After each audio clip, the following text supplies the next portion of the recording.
talk first because Zach, we are here to recap the Big Brother 25 finale that happened yesterday, and also the crazy few weeks of Survivor that they call the merge, but is really just a bunch of tribe swaps. We'll get into that in a bit.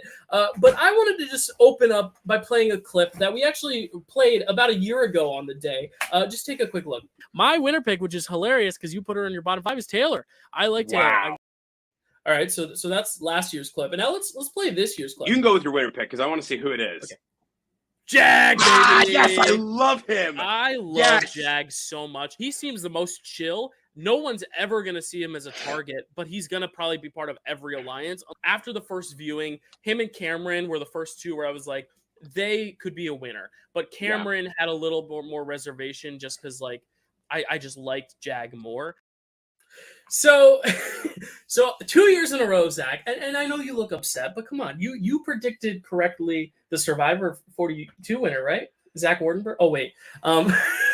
Sorry. Okay, that's 2 dunks on Zach. I get one more later in the show. But I will say right now, I did not think Jag would win. No. I don't think Jag should have won. I don't think anyone after week 5 thought Jag would even be in the game week 6. No. But here's the thing. 2 years in a row, I predicted the winner of the season correctly, and I will always hold that true. It's after years and years and years. I started watching Big Brother 11. I have not predicted a winner since. That's true. And 2 years in a row, you've predicted a winner who really, at multiple points in the game, should have been walking out the door. Right. And due to whatever the circumstances might be, Paloma, or Matt's super twist. But here's the thing. You play every season by the season's rules. And this is the devil's advocate in me, because I agree with what Corey was saying for most of the season until he placed his vote in that Jag should not win because he got evicted. And if you get evicted from this game, it means you have lost this game. Now, granted, he did come back, but everyone who's come back to win has come back a different season. Like Rachel Riley won after coming back and playing a whole nother season. Jag came back mid-season. Now, a lot of people have been saying it's kind of like an idol in Survivor. Yeah. You are going to go home, and that's kind of what happened with Caleb. The difference is, and we'll talk about in Survivor, Caleb gets voted out immediately after he saves himself by negating every vote. So it's a really interesting conversation to have about if you get voted out in a game, should you win? This is the first time it's ever happened where someone has come back in the game in Big Brother and won. It's only happened once in Survivor 2, but that was the season's twist, was the edge of extinction. Right. This has never happened in Big Brother. So what is your thoughts just overall on Jag's win? And we can kind of segue us into talking about just the finale and how that went and the whole season. But what were your thoughts on the Jag win? Do you think someone getting voted out of a season or evicted should even have the chance of winning? And I left the Cameron part in the clip too, just to show that I also predicted America's favorite. So frustrated. So here's the thing, right? I'm going to start kind of with the season as a whole to talk about the Jag win. So I think that every season is the winner of a season is dictated by the quality of a season, right? We look at something like Taylor winning last season. Taylor winning last season was super satisfying because there were so many points during the season where Taylor was faced with adversity. Because she was faced with it and overcame it, she had the opportunity to stand up there and earn her win by speaking about it, right? Speaking about the way that she had been, overcome with adversity, overcome with issues at certain periods of time, how she had kind of been thrown to the wolves time and time again. And even in being thrown to the wolves, she was able to kind of make it out of being thrown into the wolves. We'll talk, Austin. Okay. Even though like she was thrown to the wolves, like she was able to make it out and kind of claw her way out by utilizing her connections with people. The difference about this is that it's not necessarily that I don't think that Jag should have won because he was voted out and came back in, because kind of like you said with Survivor, like people get idled all the time. It is a natural part of the game. If it's not, people are continue to clamor about like, oh, I miss battlebacks. But then when they do have battlebacks, what happens is that like people are like, well, they shouldn't win because they were voted out of the game. Right. To be voted out of the game is not my issue. What is my issue, and we sort of talked about this before we even went live today, is not that Jag shouldn't win because he was evicted and came back into the house. Jag shouldn't have won because he didn't really play that well. Right. And I think this is the big question is it how you play the game or is it how you sell your game? And Jag is, I think, a prime example of someone who sold a shitty game really well. He's a really good used car salesman. That's literally his job is to sell to people. And the thing is, I was watching the finale, and as the finale went, I progressively got more and more into Jag camp. And looking at the season 2 gameplay, Matt played an almost flawless social game. Oh, yeah. No one wanted him out. He was in every alliance. and having that disability, adding on an extra factor. It's not his whole game, but it's part of the game. The fact that he couldn't have real conversations, yet he was in all the conversations. And even Bowie, who not a good player, but the fact that she went a whole season when she is the ideal person to put on a block as a pawn, managed to not get nominated till the very last week. That's impressive as well. Jag, though, played an interesting game where he was kind of the central target for like the first third of the game. It was like him, Blue, Riley, their names were all around there all the time, and he did get evicted, but he did kind of come back and use that to kind of create the bond with Matt. And the thing is, I think he really did sell himself very, very well here. I think I don't know if the jury's minds were made up by then or not. It could have been a case scenario where the stuff with Dr. Will, we kind of is everything okay? Oh no, Okay. I'm Sorry, pulling up something for the sake of this. Is it Andy's comments about Correct. Bowie Jane? Yeah, I figured you were. Oh, it's not about the Bowie Jane okay. stuff. But Sorry, I gotta have my horse blinders on because I keep looking. But yeah, the idea that like you can base a game solely on comps, because I don't think Jag ever made the optimal plays. Again, he should have got rid of Matt at 4. He should have got rid of Matt at 3, and he still didn't. But the fact that he still beat Matt, I think it really is a testament to how the jurors don't see the full game that America sees necessarily. That's another aspect of it too. The jury sees what they're given. And if you look at every time a juror goes to not Ponderosa, but the jury house, every single tape they get to watch, what do they watch on that tape? They watch the challenges and they watch the eviction speeches. They don't get to see all the strategies. So in their mind, when Cameron and Corey are watching every tape that comes in at the jury house, all they're seeing is Jag winning comps. And I think that's where Matt's strategy of playing low and letting Jag take all the heat and let Jag be the kingpin so he could lay back and lay low was a great strategy. But if the jury's not seeing that and you're not able to eloquate that in the end, right, and disability or not, he did not even bring up the fact that, he brought it up, the fact that he saved Jag, but he made that almost like the best move for Jag rather than the best move for him. If he could just own that game, I think Matt would have at least maybe gotten Corey and America's votes, and that was the deciding vote. Corey and America were the deciding votes. So it's frustrating to me, but at the same time, I predicted Jag as the winner of the season, and I think in the end, his speech, I was like, you should win it because you're owning it. Right. You're not telling the truth, but the jury doesn't know the truth, so you're allowed to fib. I'm all for lying in a final tribal. I think final tribal or final juror lying is finale. It's a good thing, I think, because you want to get the votes. It doesn't matter about being honest and truthful. You want to get the votes. I think Jag, that is the only time of the game where he wasn't truthful, and it mattered the most. And so this is what I was looking for. I've been on my phone, right? It is Andy Herron's tweet from what's today, the 10th? So the 7th, whatever, how many days ago, right? I think that's Tuesday.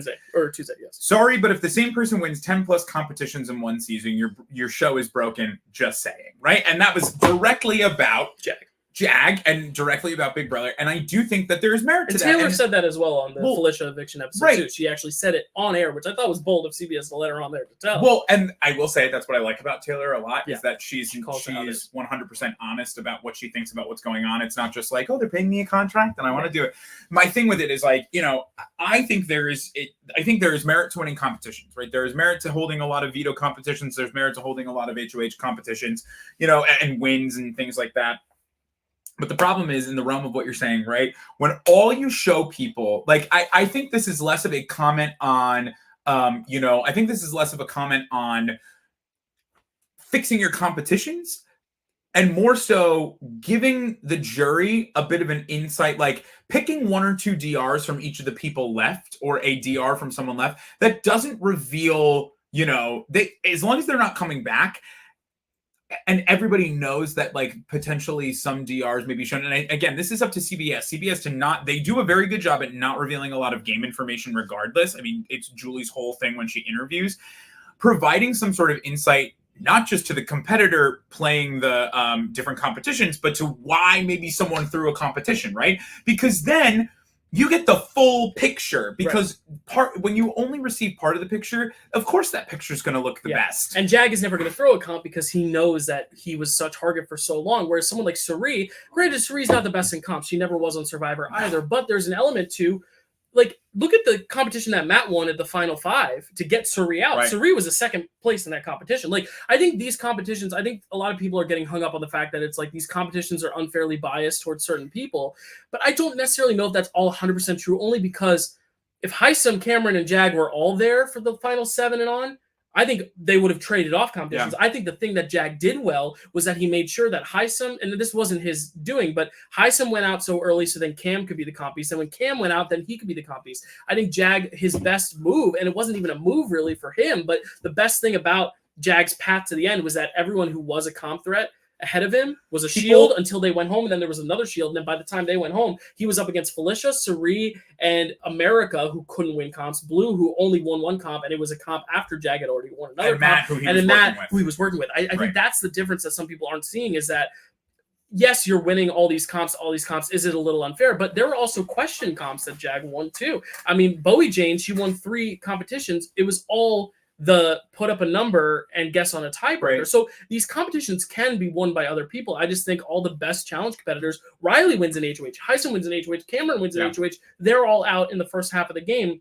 But I do see the side of maybe just new competitions in general, and just like real 50-50 balance of mental versus physical could really help other people win comps. I think that is really what it is too. Taylor Hale didn't win many comps, and she still won. So I think there's also an element of, and I love Suri. She's my favorite player of the season. I think she's one of the best players to never win. But I really do think it's all about who you surround yourself with when going into these competitions, and like who your competition is in winning these competitions. Because I guarantee if it was Jag, Cam, and Hisam in the end, I don't know if Jag wins as many competitions as he does. Well, and I think the thing for Jag, and Austin sort of said this, Jag sold the game he didn't play, which is the best move of the season. I think ironically enough, Austin, that's probably the biggest.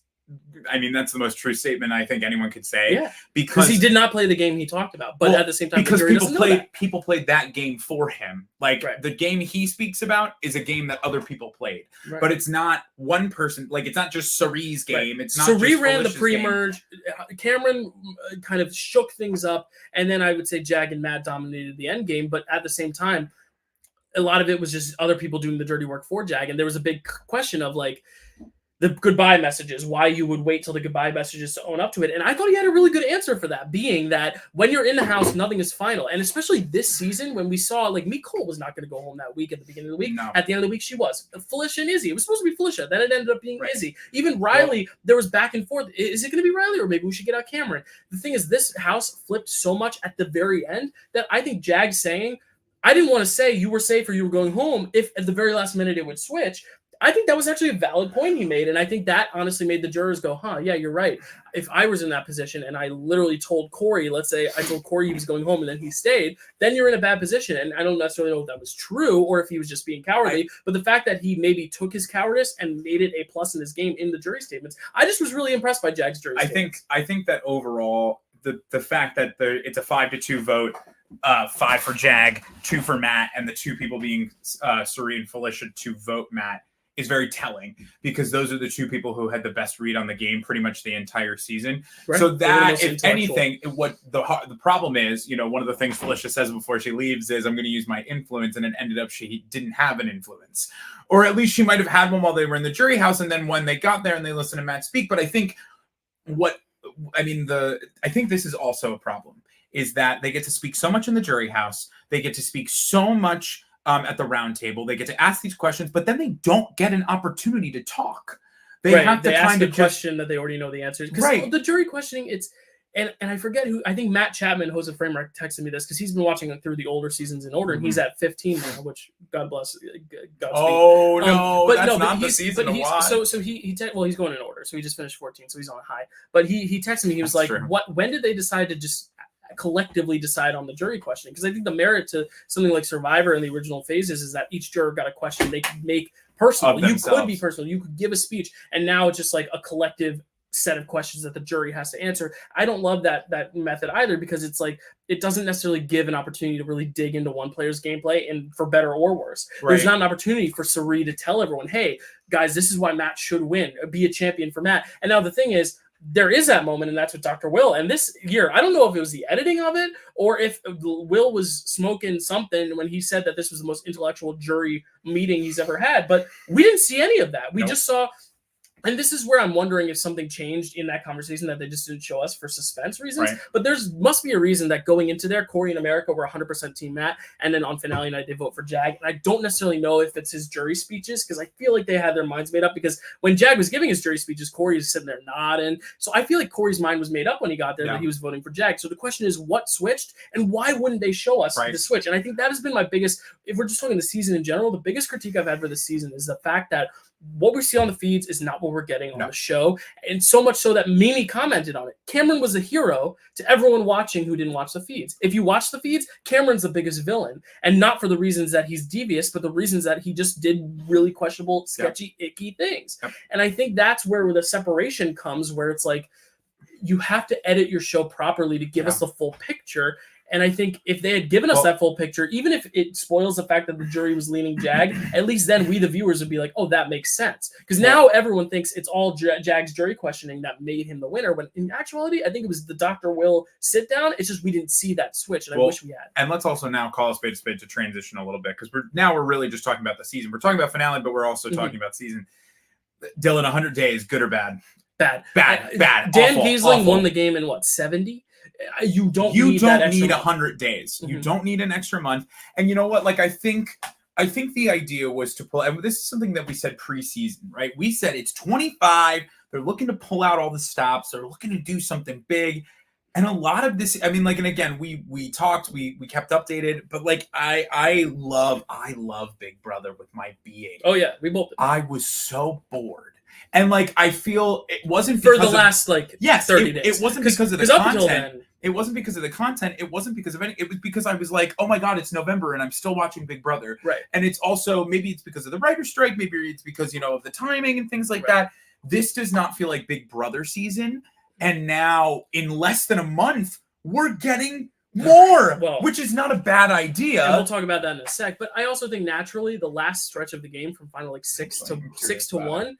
Final 6 to 1, that is when it kind of becomes slower inherently because you have less people to watch. So they really should just speed up the end game a little bit more, maybe do an eviction every 3 nights. Kind of like turn the final 6 to final 1 round into like Big Brother Celebrity, where it like moves so fast. I think that would have fixed the season, because literally up till I would say the double eviction, where who went home in the first the zombie, it really was until the zombie twist this season was great. Because if we remember, I mean, the breakup of Red and Cam by the pool, Mimi's little moments, Suri running the house with Izzy is the most robbed contestant, not in terms of placement, but in terms of we got so much from the feeds for Izzy that we never got on the show.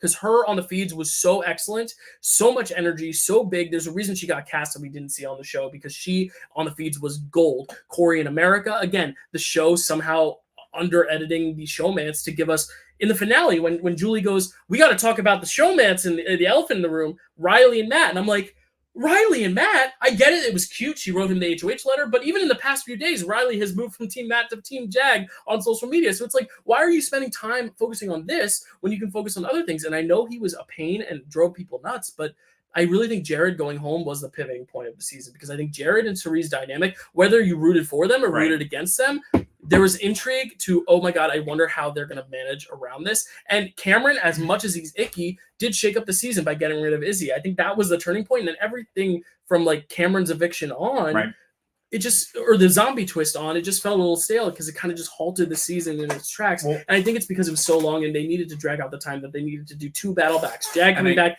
and Cameron coming back. I just think it was just too much. When if you've done a 70-day season, maybe it is a little different. Maybe if you don't have these battle backs, Jag goes out. Who does dominate the season? Maybe we do see a Sari, Mimi, Felicia final 3. Well, and that's probably the best final 3 we've ever had. And the thing is, like, again, there was clear, not like pivot points, but not even pivot points, but like there was clear like things done to make sure that the season could have ended with like a more prominent Jared Suri. The amount of battle backs, the amount of things that could save players. Like, it was clear that they didn't want Suri going early, and it was clear that they wanted to keep Jared and Suri together for as long as they possibly could.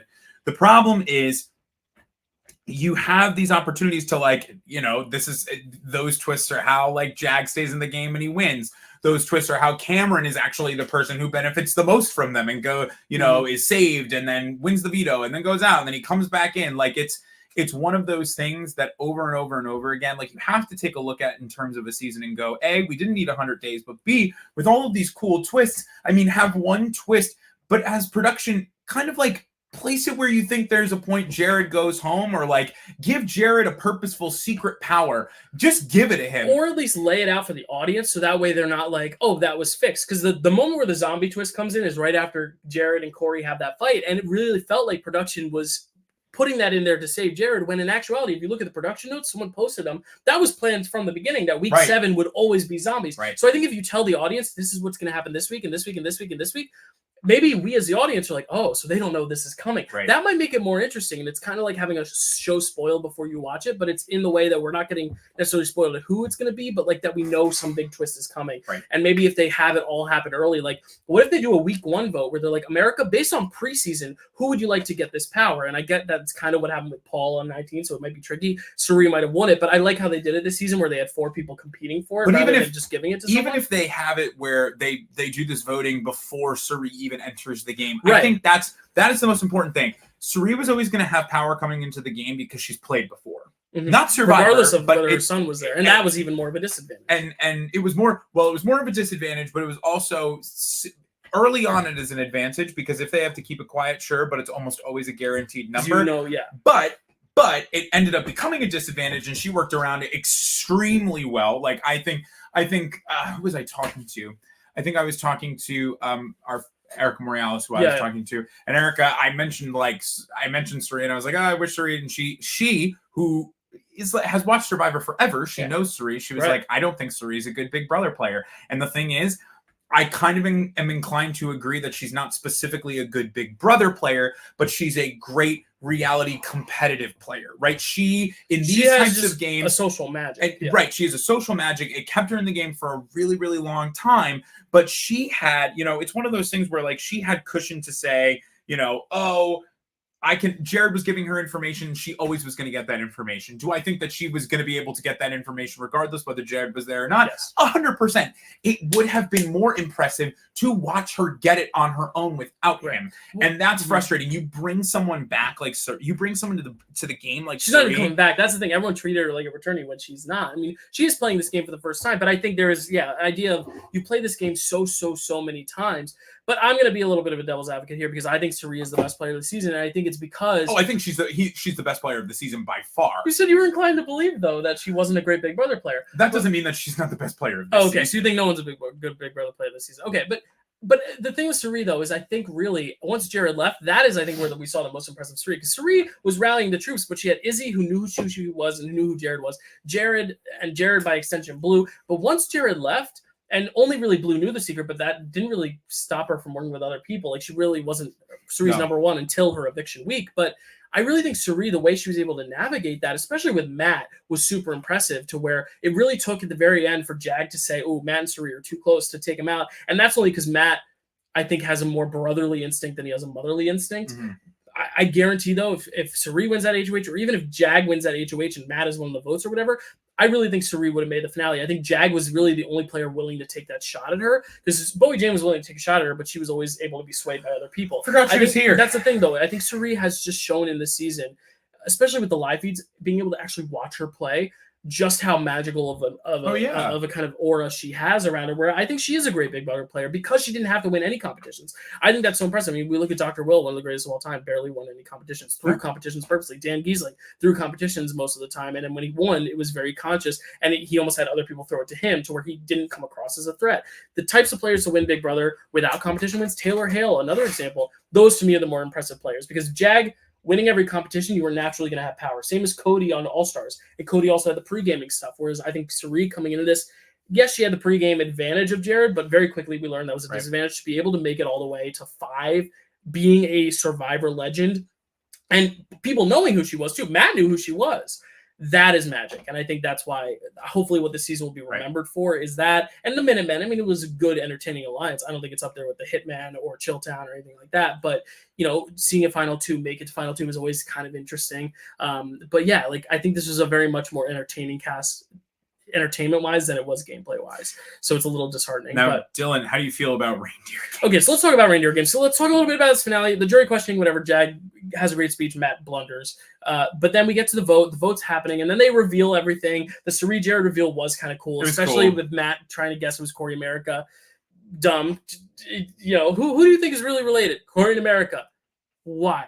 That moment was great. I also love the moment where Felicia called out Bowie Jane on her age. That was amazing because we know about the beef. But again, do the casual viewers know that there's beef with Felicia and Bowie Jane? Not as much. Because on the feeds, we got Felicia, the famous moment of her going, fucking Bowie Jane. And we never see that in the real episode. Anyway, then after all is said and done, we get this big last segment. Cameron wins AFP, whatever. We knew the casuals loved Cameron because of, you know, the show edited him positively. But then we get the reindeer games tease, which is really like, apparently Frankie Grande, Daniel Reyes, and Brittany Haynes were only there at the beginning of the season to tease the next season, which is not even a season of Big Brother. And I read a little bit about what Mike Bloom wrote. Apparently it is going to be it's only airing for 2 weeks. Yes. 4 episodes a week or 3 episodes a week. It's going to be 9 contestants.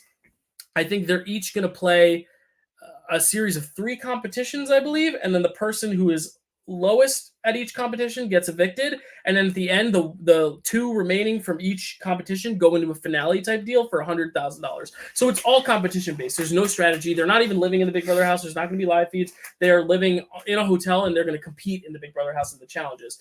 This isn't Big Brother. It's a spinoff. It's not Big Brother, but it's going to be kind of cool. Tiffany, Derek X, and Jordan are hosting, which is going to be fun. But what is your thought on reindeer games? Why not just regular legend? Corey is America's favorite player, and Matt. I also love Corey, Matt. You know this. Why not just regular Legends Big Brother for 30 days? That's my thought. My thinking is they're waiting till the Traders deal ends so they can get Janelle and Dan. Because if you can't have Dan Giesling in a Legend season, like I think really that's what it was, and they realized they probably had a few other names that they couldn't get because they were bound by contracts. They can't get Cody. Can't get Cody because of the Traders. The only person they can't get Rachel Riley. Yeah, they can, right? No, or was she on the Traders? Yeah, she was. So that's the thing. I think the reason being is they really realized they didn't have all the big names they wanted, and honestly, so many of them.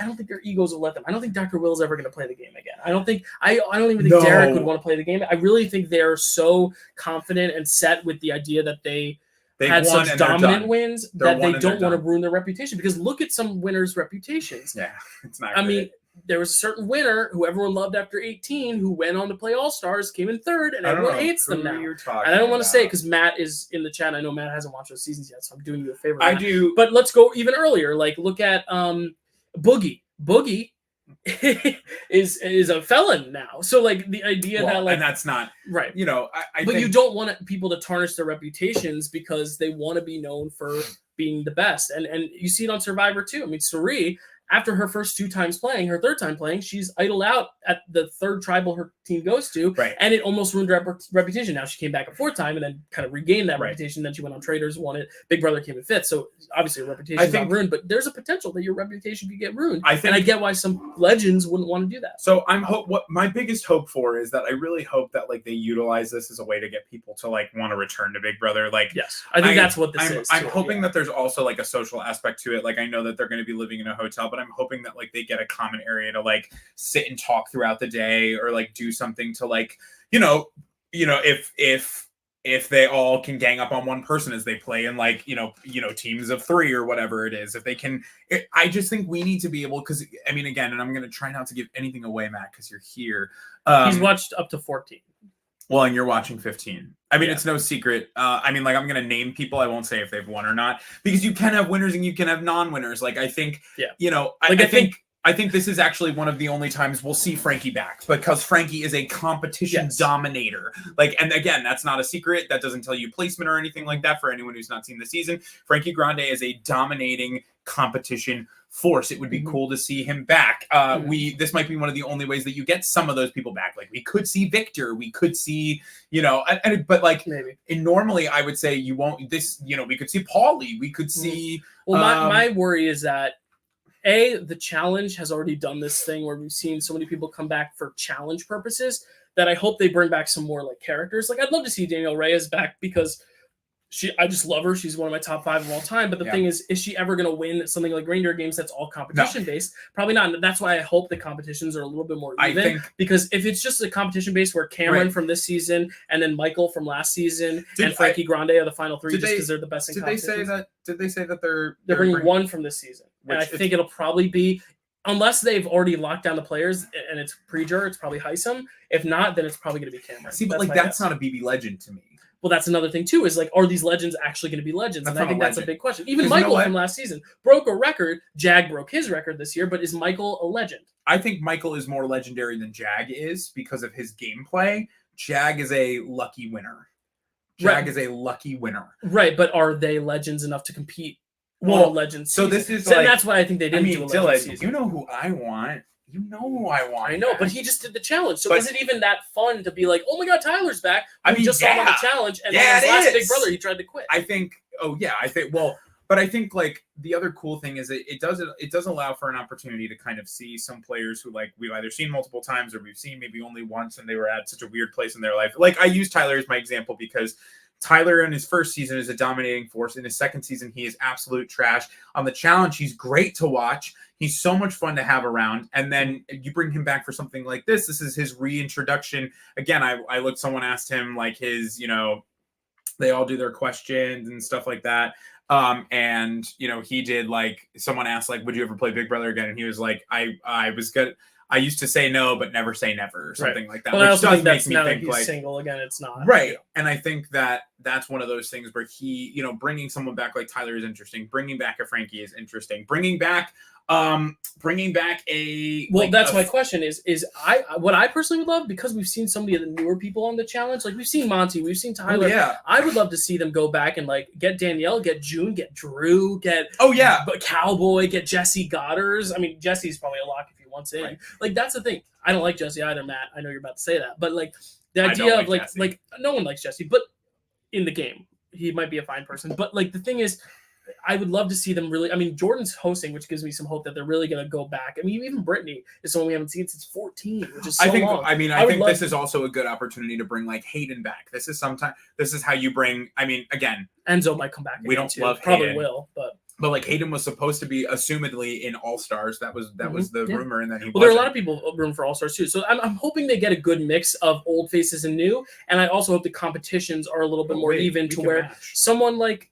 I hope someone like an Ian Terry he's good at comps, but I'm hoping someone like a June Song could come back and actually be good at the competitions now that she's 20 years older than when Helen. Justice for Helen. Yeah. Matt, you don't understand. They're not going to bring back anyone. You don't understand that yet. But yeah, that's my big worry. But we're excited. We will cover Reindeer Games when it comes. It's only 2 weeks, so it'll also, if it's not great, it'll be it's over with. It really just feels like, when they did The Price is Right starring Big Brother people, it feels like that. It's not going to be like Big Brother. There's no strategy. It's just competitions. But it might just be a breath of fresh air to just say, oh, it's nice to have Danielle Reyes back on my screen again. Because that's what we thought this season was going to be, was all these alumni coming back, and it really wasn't. It was, I can count it on 2 hands. Danielle, Frankie, Brittany, Kaser, who else? Dr. Will for the jury. Who else came back this season? Did anyone else? I mean, they named all the winners. Taylor was stopped by there. I feel like there was one other person who did like a little bit of a competition or something in the house. I can't remember. But anyway, they brought back like the sound bites of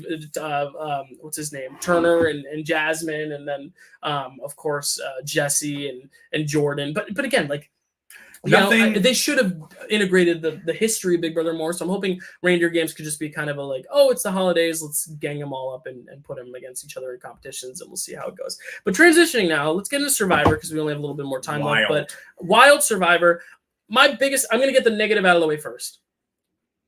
Having a double elimination where 2 contestants make it the same amount of days and one gets to be on the jury and one doesn't is a bullshit twist. Because here's my thinking. If Kelly doesn't have magical feet like D, Caleb is not on the jury, and Sifu is. And how much would that irritate Jeff and production and all the fans if that's the case? If Caleb and Sifu make it the same amount of time, but Caleb's not on the jury and Sifu is. And there's no way you could under-edit Caleb like you under-edited Sifu because of the moment Caleb had last week. So let's take us through. That's my biggest gripe about this. Otherwise, I think it's been very entertaining television. Let's go through first our power rankings. I had Sifu at 8. I did not think he was going to get booted this week. You had him at 10, but we both had Caleb at 12. So we've narrowed narrowed the gap a little bit. I was up Not by a lot. much, not enough. Hey, it's still early. We still got And then time. looking at fantasy, this is very interesting. Oh, wait, this is the most recent fantasy. I don't have the most recent fantasy in here. I was supposed to upload it. But anyway, this is the most recent fantasy scoring update. I actually lost a point from 80 to 79 because Caleb got votes. So it's going to be interesting. You still have Kelly and Austin. I still have Drew and Jake. Austin still has all 4 of his players It's left. aggravating. And Ingrid has D and Julie. But it's still early. But what are your thoughts about these few merge episodes? Again, I like to call them tribe swaps because really, how much were they merged? Because look at this. Caleb negates all those votes, right? And then goes back to camp. And you think he should be an early boot, but look what happens. He ends up getting back on Kelly's good side, Bruce's good side, Kendra, Emily, Jake, Katora. That's 6 people. Yeah. If they were to vote again as a group, Caleb probably survives. But then 100%. but then less than 12 hours later, they say, oh, Caleb, you're actually going to be on a tribe with Jake and Katora, but also D, Austin, and Julie. Right. So then you literally have no way to break up that 3, and now you are relying on Katora willing to go to rocks. And I don't blame Katora for the move she made because A, Jake and Caleb lied to her about Bruce's idol or hid that from her, and she realized maybe they don't trust me as much as I should trust them. And B, why would anyone just go to rocks for someone who's not them? Right. Like, I think Katura, the risk, she would have had to put a lot of risk in the fact that they could sway Austin. I think they could have swayed Austin, Right. but you don't know. So in my mind, Katura made the right move. I don't necessarily know if the show hid the fact that she talked to D, Julie, and Austin, because I think that's the big downfall is Katura didn't do the bonding with D, Julie, and Austin as she should have. But I think voting out Caleb was 100% the right move because if you will it to go to rocks and it goes to rocks and you aren't able to sway Austin, she could have gone home. How are your thoughts, though, on this double boot? And I guess also the week before with J. Maya, that huge move that Caleb, I guess it wasn't really a move. He just kind of played a shot in the dark and it worked. I mean, it's not really a move. Here's the thing right now, Dylan, and I was saying this to, I don't know who I was saying this to. Probably the cat. You didn't hear that, but you heard that. That way she'll stop crying. She's right here. Oh, hey, hi. babes. Don't come up here. So I was saying this to someone else. You're so okay. You can come here. I was saying this to someone else, and I was talking about how seasons like this. What are you doing? Sorry, I'm so distracted. There she is. All right, talk, Zach. Go ahead. Seasons with moves like this, and like it's nothing against the season itself. I haven't been around Survivor enough, but I feel like my thing about these seasons specifically is that I'm trying to get to know all of these different players. But moves like this, where we see someone like Caleb go out so early. Where we see like Caleb go out a little too early and a little too soon after pulling off this like amazing, incredible move, negating what 12 votes, 13 votes, because he didn't vote and Austin didn't vote, and there were 13 of them, so I think 11. No, I think there were 14 of them. We can look. There were 13 of them because Caleb and Sifu got 12th and 11th place. J. Maya got 13th. So there were 13 people voting, but Austin didn't vote to bank his idol. So then Caleb didn't. So then 11 votes. 11 votes, and this man goes out, cleans the slate. It's this iconic move, but now he's gone. And I'm like, wait, I'm excited for the rest of the season, but these are the moments where I'm like, I want a second chances. I want a, and they've done it. I think Caleb will come back. Right. I'm at the point in my new Survivor era because I'm literally such a new player in terms of or a new viewer in terms of I didn't know a lot about Survivor. Now I've become engrossed and I've been watching these 20. I'm allergic, but I don't care. I'll take some medicine. We had these 20 minutes, edge of extinction in 20 minutes, this and that in 20 minutes, Micronesia in 20 minutes. Like having now come to watch that, you are going to make him so allergic. We need to, because of watching things like that, I am now at a point where I want big moves and I want exciting moments and I want all of these different things. And it's not that I think these seasons don't deliver on that. It's actually more in the realm of there is so much possibility, but in this newer age Survivor, it seems like you make a big move, you immediately leave. And I don't think that was always the case. But I think actually, the things like this, these tribe swaps, so-and-so not getting lucky, Sifu not lucking out and not making jury, and Caleb just making jury. I feel like production's ideas and thoughts and the things that they're doing and the way they're planning the seasons keeps us from getting these really, really fantastic. Right. Like, how do we see Caleb get out of that Right. when he doesn't when he gets have swapped onto a tribe with three Rebas? And I really do think, honestly, this is something in the old school seasons. Players, when they would make big idle plays like that, people would go, okay, so they're off the radar now. They would actually make it far. There's a person in 31, Kelly Wentworth, doesn't get Wentworth. Oh, I know.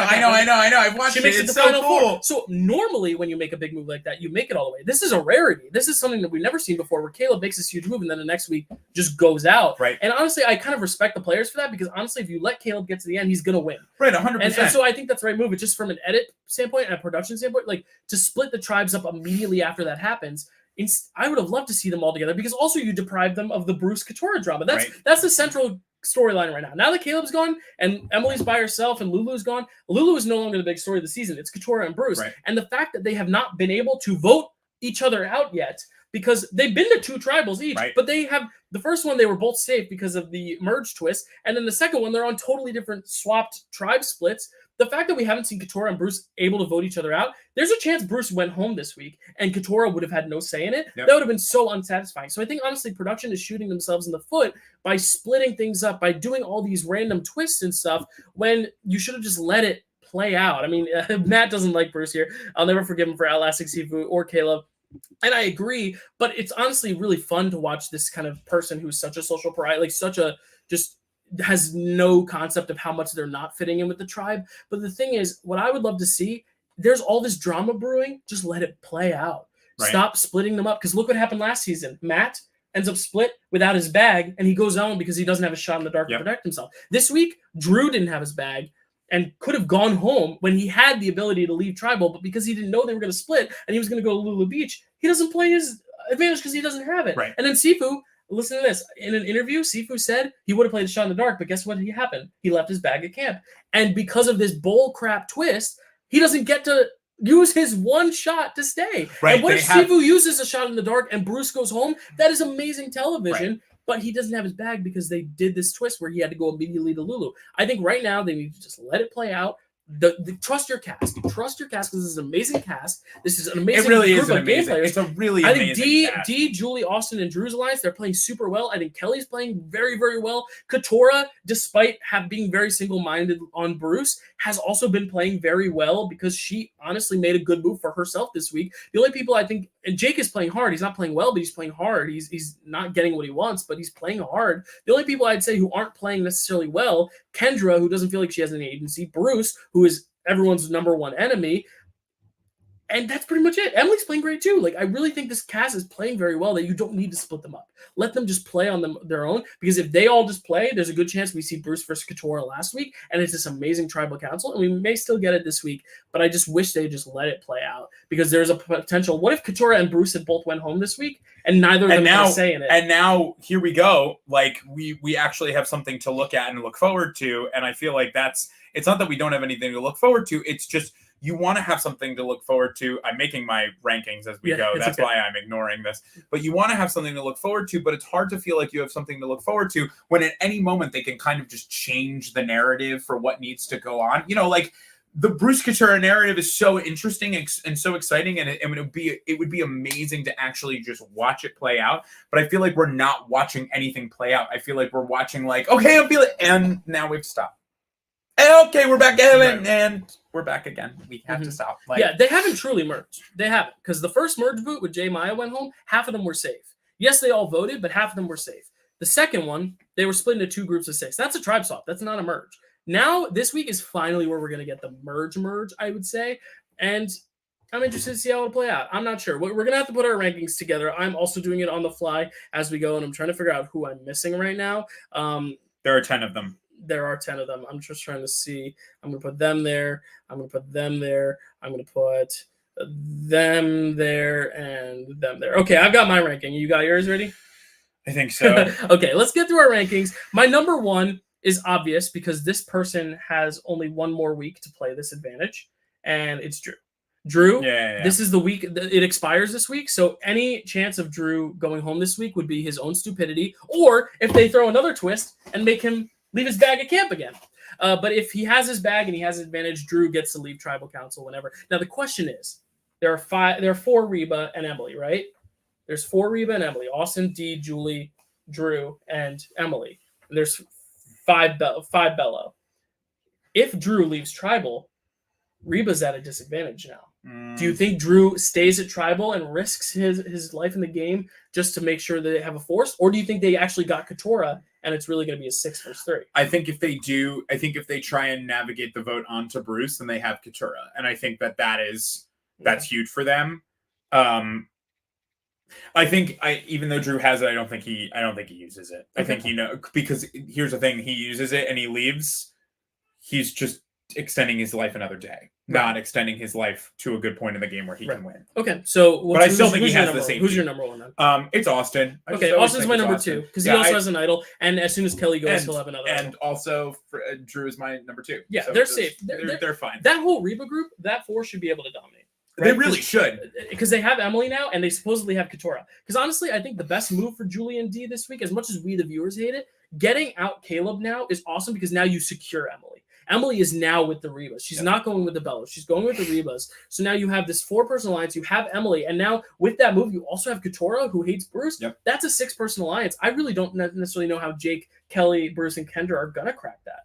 Unless they are able to get Katora back, but it seems like Bruce and Katora are just never going to work. I think Kelly's a good enough player that she can probably navigate her way through to maybe end up on that side. The problem is you can end up on that side and still be on the outs. Right. Same thing with Austin though. I don't see a world where Austin and Drew don't stick around in Tribal, and I don't even think Austin needs to play his idol. I don't think he'll ever have the need for it. Right. He's a good enough competitor. I can see him starting to win immunities, individualized immunity. Who's number 3? Number 3 is Dee.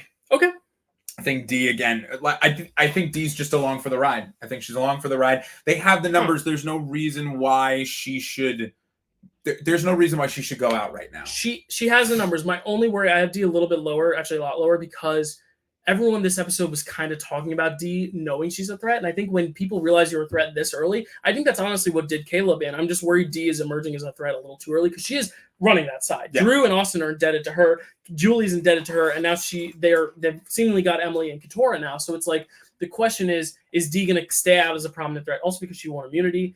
But I really do think Dee is well positioned enough where she has enough army around her. It's kind of like with Sari and Big Brother at the beginning phase of the game. She had Izzy, she had Jared, she had all these people, Felicia, Heisem, all these people in her arsenal. That's what Dee feels like now. It's just going to be a question of who figures out Dee first. And it seems like it was Jake, but the problem is Jake's figured out Dee, but he doesn't have the power to take her out right now. That's the problem. So it's Emily, isn't it? That's her number 3. My number 3 is Emily because she's well positioned. Now that Caleb's gone, no one's looking at her as everyone's looking to get her number. She's the hottest girl on the beach. She's my number 4 for that reason of she has the ability to stay in the numbers. I just think she's on the bottom. Yeah. I just wanted to place someone else from Reba a little bit lower to give myself cushion. My number 4 is Kendra, just because I don't see a world where she's the boot right now. No one is going to say, you know who we need to get rid of? Kendra. There's just no way. And even though the Bello are in the minority now, it doesn't seem like everyone wants to work together. It does seem like Kelly and Kendra at least are having good conversations with other people. We saw in the preview all the girls sitting around saying they wanted a girl alliance. That's great news for Kendra because what she wanted. Kendra and Kelly, that's what they wanted from the get-go. It was Kelly who was a little bit wavering, but I think the fact that everyone wants to come to Kelly and Kendra and have this girl alliance is huge. The thing is, I don't necessarily know if Kendra is ever going to be a target right away because she's just not threatening. Emily, so who's your number 5? Emily was not my number 4. She was my number 5, but I've said it, so I'm going to. Well, no. I've said that Emily is my 4, so I'm keeping it at my 4. Who's your 5? 5 is Kelly. Kelly, okay. I wanted to place someone from that tribe a little bit higher up. I think that Kelly, like you said, she's got the potential of an all-girls alliance. I think that'll keep her shielded. I think she's higher up for me because I think she has a higher possibility to win a challenge and an immunity and keep herself safe over the other women on the tribe. My only worry about Kelly is that I think that Kelly doesn't scream longevity to people in the game because she's got some, she's got a record of being able to kind of come out on top when she needs to, and I think that will scare people. Yeah, I think that's the same reason. I think Dee and Kelly are playing a very similar game right now, where they are the representatives of everyone from Bella loves Kelly, everyone from Reba loves Dee. It's a question of who's really going to get the numbers Right. in this Bello versus Reba war. And I think that's why an alliance of them coming together, girls' alliance, would be really good. Yeah. The worry for Kelly I have is that they're really pushing the sandwich storyline with Austin trying to get rid of the sandwich people. He got out J Maya. Now, if he gets rid of Kelly, he has an idol. Right. And I'm worried that Austin's going to want Kelly out. And when D is faced with, do I work with the girls or do I work with Austin and Drew? I'm worried D and Julie are going to choose Austin and Drew and go after Kelly. That's my only worry. That's why I have her lower. At number 5, I have Julie just because this week they gave us a little intel that Julie could be in trouble, but it was to weaken D. It wasn't because Julie was a threat. That's why I have Julie at 5 and D at 6, because I think if D has immunity, they might go after Julie to weaken D. But also, you got to look at it. They were going to weaken D based on the 6 people they had on that tribe. When it's all of them there, they weaken D by getting out Austin or Drew before they get out Julie. I think the thing is Jake wanted Julie out because it would weaken D because D had immunity. But I think when everyone is voting together, I think Julie's okay. So D is my 6 also because I think she has the potential to win a challenge and she is still leading the Majority Alliance, which means if the Majority Alliance does steamroll, she's the Cody Calafiore of All-Stars where she's just getting through the end easy, easy peasy. My number 6 is Jake. Jake just speaks. Wow. Okay. I mean, he's just kind of in the middle to me. Okay. I could see him not walking out because you have the Katura Bruce kind of like the only way he goes out is maybe if someone if Bruce idols himself out. But I think if they make Bruce feel comfortable enough, Katura is the one who goes. Okay. Interesting. Yeah. I think Jake. It was so interesting because all episode they were making us think that Jake would make this power move against Julie and get Caleb on his side, but then at the end for it not to work out, and Jake. The good news about Jake is I think he's charming enough to where at the end everyone's mad at Jake, but he's going, I'll explain later to Julie, and I think Julie's the right person to try to betray because I think Julie would be the most forgiving. If you try to play that on D or something, I could see a world where D is pissed at Jake, but I think because it was Julie. I think Julie's going to be a little bit more forgiving, but I think Jake's in a bad position right now. But we'll see. It's not that I think he's in a good position. I just think he's in a bad position with some cushion in front of him. You know what I mean? Well, the only thing is also the preview is like they're all like, we got to get out of Jake, but then Jake's searching for idols. Yep. So if Jake finds an idol, then I think he's okay. But this could be very much a Xander scenario of just he's really has no equity because he just keeps trying to do stuff and failing. It's kind of like with 0-2. I could see Jake being your losing finalist because 100%. Of that. But I would love to see Jake actually get a move in this game. I just don't know if it's going to work for him. At 7, I have Katura. I think because she voted with the women, with Bello with Reba and Austin to get out Caleb, I think they are now going to be indebted to her and they're not going to take her out. And if it is her versus Bruce, I think they're going to keep Katura because I think this episode was fundamental in doing so. Yeah. But if Bruce plays an idol, Katura could go. So that's why she's lower. She's lower for me too. Who's your 7? My 7 is Julie. And I just think that it's because if Jake positions himself well enough to get Julie in and he, she kind of vouches for him and then he burns them. I think it's less that they're going to get rid of Jake and more that they'll be like, you let him into camp, you let him into, the ranks. You got to go. Okay. You're too soft-hearted. Mm-hmm. And my number 8 is where I have Kelly, just because if that girls' alliance is a ruse, I could very well see Kelly being like, let's get out Austin or Drew, and then D and Julie going, Austin, Drew, we got to get out Kelly. And I think Austin wants Kelly out because as soon as Kelly goes, Austin has an idol. And that just in the back of my head and she's my winner pick. I love Kelly. I think she's my favorite player to watch right now, her and Emily, but I'm really worried that she's going to be a target solely because of that freaking sandwich. I am a big fan of Kelly, and I don't want her to go, which is why Kendra's number 8 for me. Okay. Truly just because I just don't think Kendra has any equity in the game. I think she's boring, man. I don't like her. Oh, okay. I see you're coming at it from such a strategic mind. I'm going a little bit more entertainment because entertainment-wise, she is the most entertaining. She's so entertaining, but she's so good though. She's such like all her faces, even at tribal when Caleb played his shot in the dark, she has this like kind of I freaking love Kendra. I think she's so entertaining, but I agree. I don't think she's entertaining. I don't enjoy she doesn't bring anything to the strategy of the game, and I think that's a problem. Yeah. She was trying to make that move against Bruce, but I think Kelly is the one who brought her back into it because I think Kelly is really thinking 3 or 4 steps ahead. She just doesn't know that Austin has this vendetta against her for the sandwiches. But I agree. I don't think Kendra's bringing a lot to the strategy this season, but she's very, very entertaining. And that's why I have her a little higher because I could see her just being like this kind of goofy, zany character that just ends up getting into the finale and being a 0-vote finalist or something. I'll tell you my 9 because it's Katura, and it's okay. So we both have the same bottom.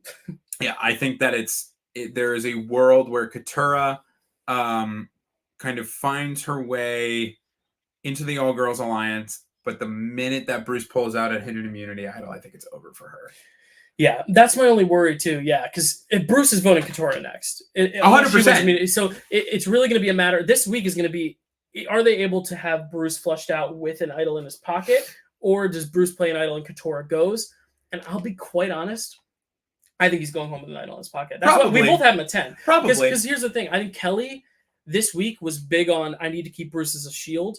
But I think this is the week where she could let him go. I think I just don't know where this storyline's building to because I don't think Katora or Bruce are getting great edits. That's why the story is not easily read. Right, which is a good thing though because it keeps us guessing. Because there's a world where Katora could get idled down. And maybe I have her a little high, but I think her voting out Caleb showed that she is thinking a little bit more long term and thinking if I keep Caleb now, who's to say Caleb and Jake won't betray me? Right. And that's why I have Jake at 9. I have him much lower than you because I think Jake this week showed he has no allies really. His only ally is Bruce. And I think that's a problem because if they want to get his idol out, I could see a world where all the girls vote together and they split the vote between Bruce and Jake. And if Bruce plays an idol, then Jake goes home, not Katora. And that's my biggest worry. That's why I almost had Jake at 10, but I just think Jake has been getting a little bit more positivity in terms of edit to where I think Jake is going to go further than Bruce. So I have Bruce at 10. But there are rankings. I mean, I'm loving the season so far. It's really a good season. Aside from the fact that they keep splitting them up at the merge when they should just let them play. Yeah, but their cast is good. It has nothing to do with... I think that's the thing. It has nothing if to you do have a with good cast, you can have bullshit twists and it'll still be great. Like the sandwich thing,